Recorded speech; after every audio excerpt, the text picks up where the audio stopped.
एक ऐसी सल्तनत जो 600 साल तक दुनिया पर हुकूमत करती रही, जो 3 बड़े आज़मों पर हुकूमत करती रही, ये सल्तनत आखिर ज़वाल का शिकार क्यों हुई?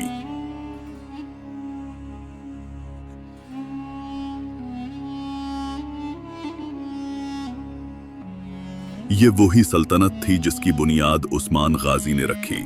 वही उस्मान जिसकी बहादुरी और ईमान पर हम अपनी पिछली वीडियो में बात कर चुके हैं।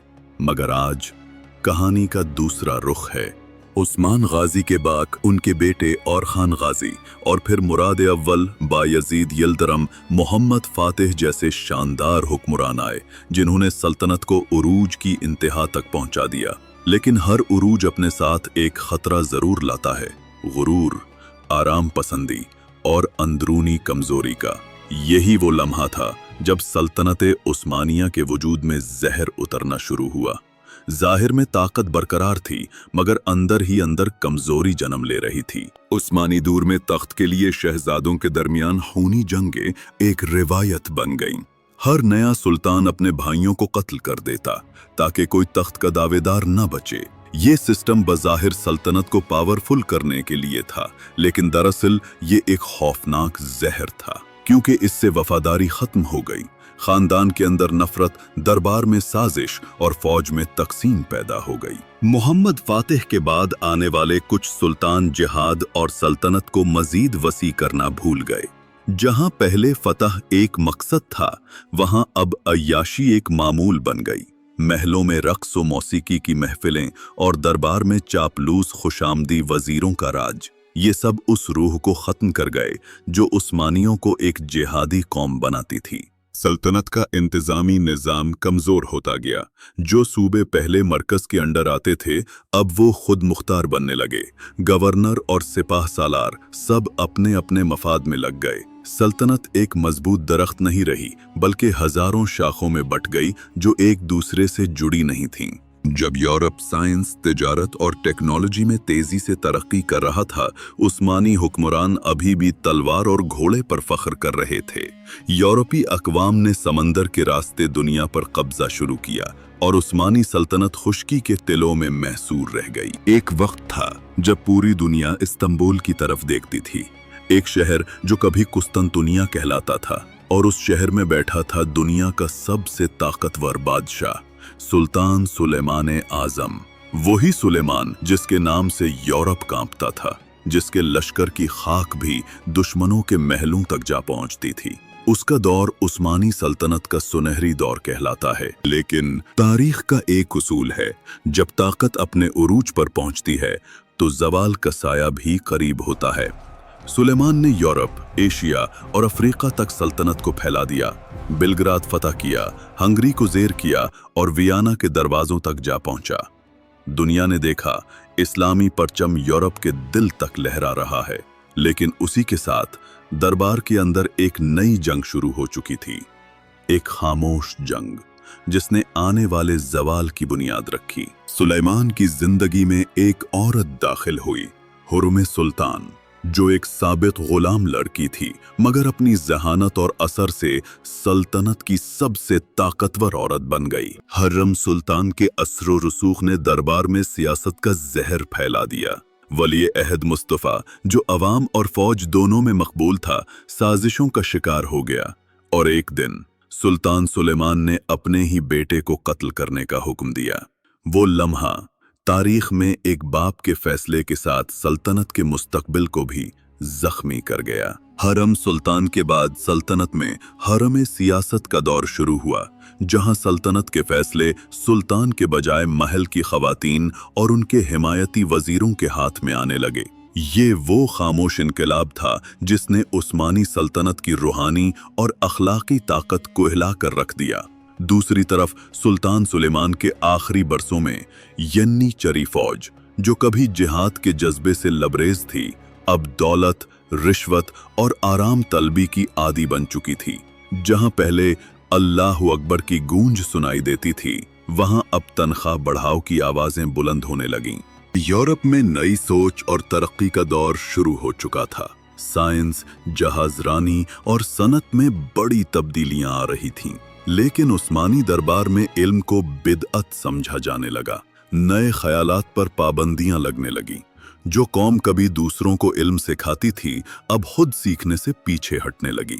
सुल्तान सुलेमान अपनी आखिरी मुहिम में हंगरी की सरजमीन पर अपने खेमे में खामोशी से वफात पा गया।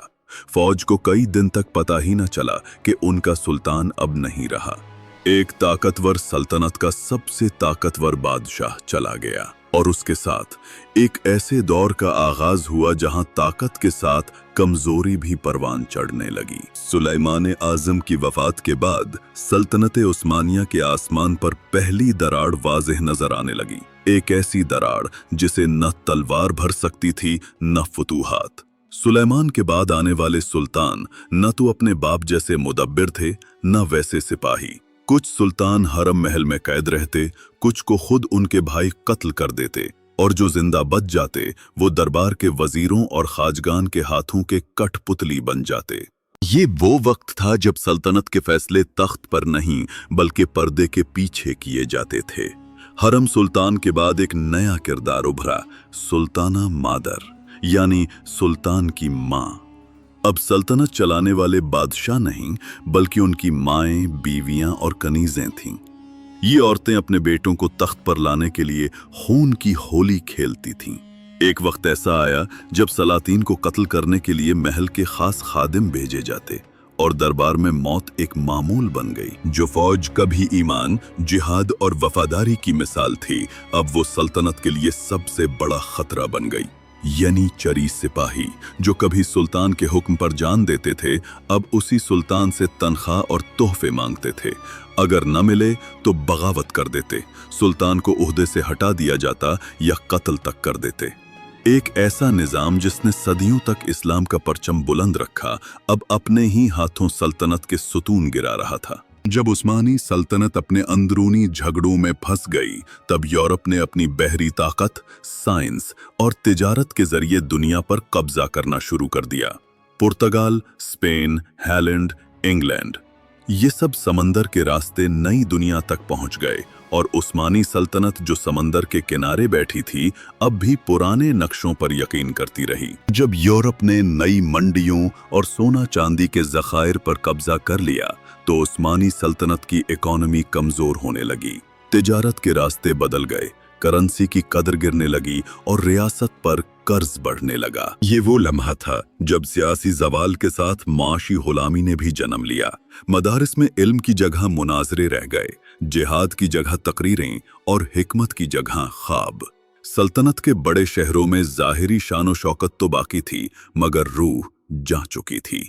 जहां कभी इल्म की रोशनी फैली थी, वहां अब अंधी तकलीद का अंधेरा छा गया। एक जमाना ऐसा भी आया जब एक सुल्तान उस्मान सानी इस्लाहात लाना चाहता था, मगर येनीचरी फौज ने उसे कैद करके कत्ल कर दिया। ये वो दिन था जब सल्तनत उस्मानिया ने खुद अपने हाथों अपने बादशाह को मिटा दिया, और वो लम्हा तारीख में जवाल के उस मोड़ के तौर पर याद रखा गया जहां से वापसी मुमकिन नहीं रही। सुल्तान बदलते गए, वजीर आते गए, मगर सल्तनत का जवाल नहीं रुका। अब वो उस्मानी फौज जो कभी यूरोप के दरवाजे तक पहुंचती थी, खुद अपनी सरहदों की हिफाजत के काबिल न रही। यूरोप अब जाग चुका था। इंग्लैंड, फ्रांस, ऑस्ट्रिया, रूस, सब ने मिलकर एक मुश्तरका मकसद बना लिया था। यूरोप से तुर्कों को निकालो। रूस ने शुमाल से हमले किए, ऑस्ट्रिया ने बाल्कन के इलाकों पर कब्जा शुरू किया और उस्मानियों के पास बस पुराने नक्शे, पुरानी तूपी और गैर तरबियत याफ्ता फौज बची थी। 1683 ईस्वी की जंगे वयाना, ये वो जंग थी जहां उस्मानी सल्तनत के जवाल की गूंज दुनिया भर में सुनाई दी। सुल्तान मोहम्मद चहारुम के दौर में उस्मानी फौज ने दोबारा वयाना पर चढ़ाई की, मगर इस बार दुश्मन तैयार था। यूरोपीय रियासतें मुत्तहिद हुईं और जान सुबेस्की नामी पोलिश कमांडर ने एक जबरदस्त जवाबी हमला किया। वयाना की शिकस्त सल्तनत के गुरूर को तोड़ गई। ये पहला मौका था जब उस्मानियों को एहसास हुआ कि अब वो नाकाबिले शिकस्त नहीं रहे। जंगे वियाना की शिकस्त के बाद उस्मानी सल्तनत को अपनी तारीख का पहला सरकारी शिकस्त नामा लिखना पड़ा। एग्रीमेंट ऑफ कार्लोवेटिस में उस्मानी सल्तनत ने पहली बार अपने इलाके यूरोपी मुल्कों को दे दिए। ये एग्रीमेंट सल्तनत का इख्तिताम साबित हुआ।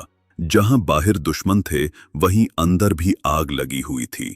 सूबे अपने फैसले खुद करने लगे, गवर्नर अपनी मर्जी से करेंसी बनाने लगे और यनी चरी फौज यानी उस्मानी फौज पैसे और जाती फायदे के लिए इन खुद मुख्तारी वाले दरबारी वजीरों के हुक्म पर चलने लगी।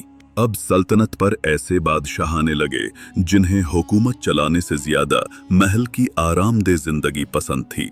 दरबार के उलमा ने सच बोलने के बजाय बादशाह की खुशामद शुरू कर दी और जो वजीर सल्तनत को बेहतर बनाना चाहते थे उन्हें या तो मार दिया गया या मुल्क बदर कर दिया गया। ये वो वक्त था जब सल्तनत को बचाने की सारी कोशिशें महल के अंदर ही दब कर रह गईं। इसी दौरान रूस ने उस्मानियों को यूरोप का बीमार शख्स कहना शुरू किया और बुल्कान के ईसाई इलाके, यूनान, सर्बिया, बुल्गारिया सब आज़ादी हासिल करने के ख्वाब देखने लगे।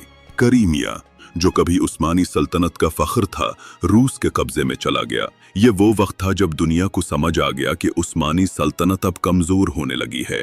इस्तांबुल की गलियों में लोग अब फुतूहात की नहीं, हार की खबरें सुनते थे।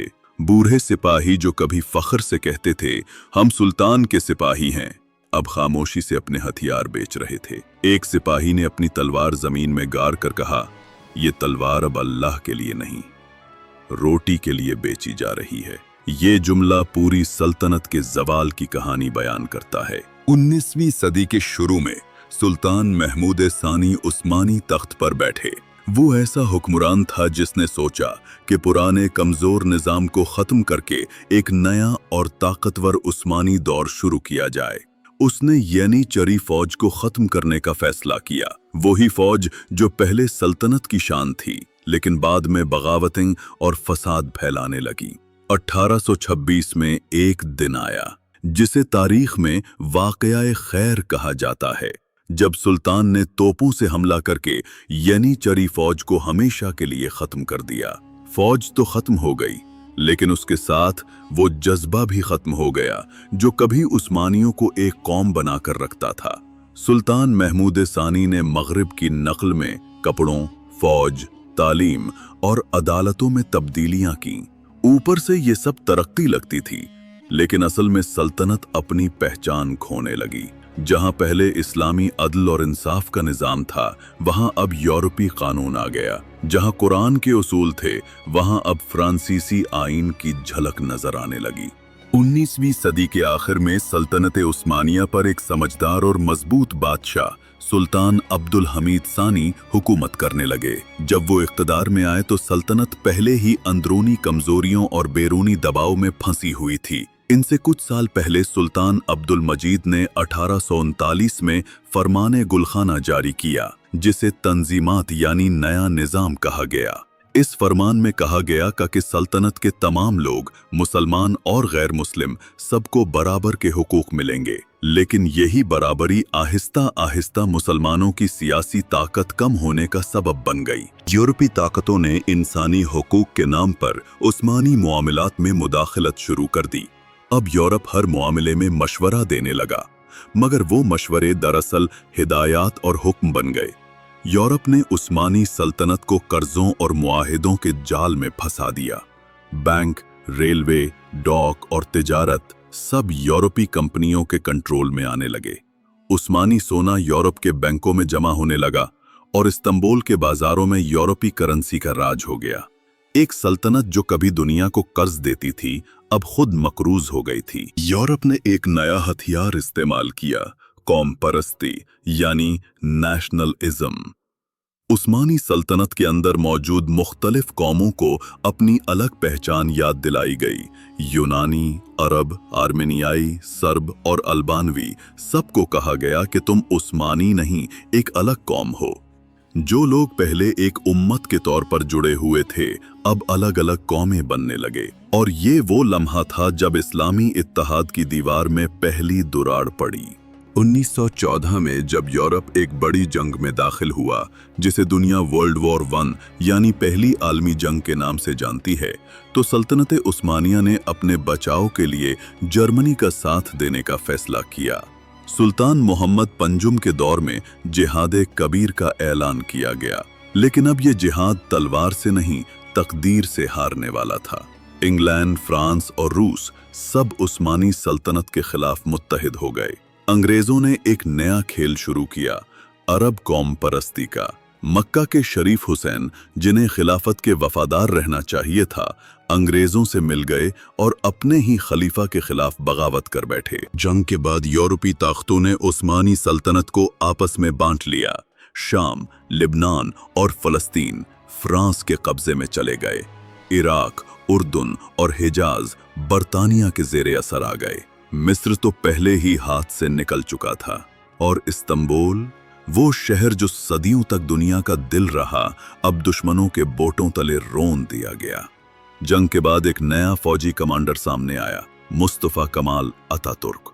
उसने ऐलान किया, हम एक नई तुर्किया बनाएंगे, मजहब से आजाद, मगरिब के अंदाज पर।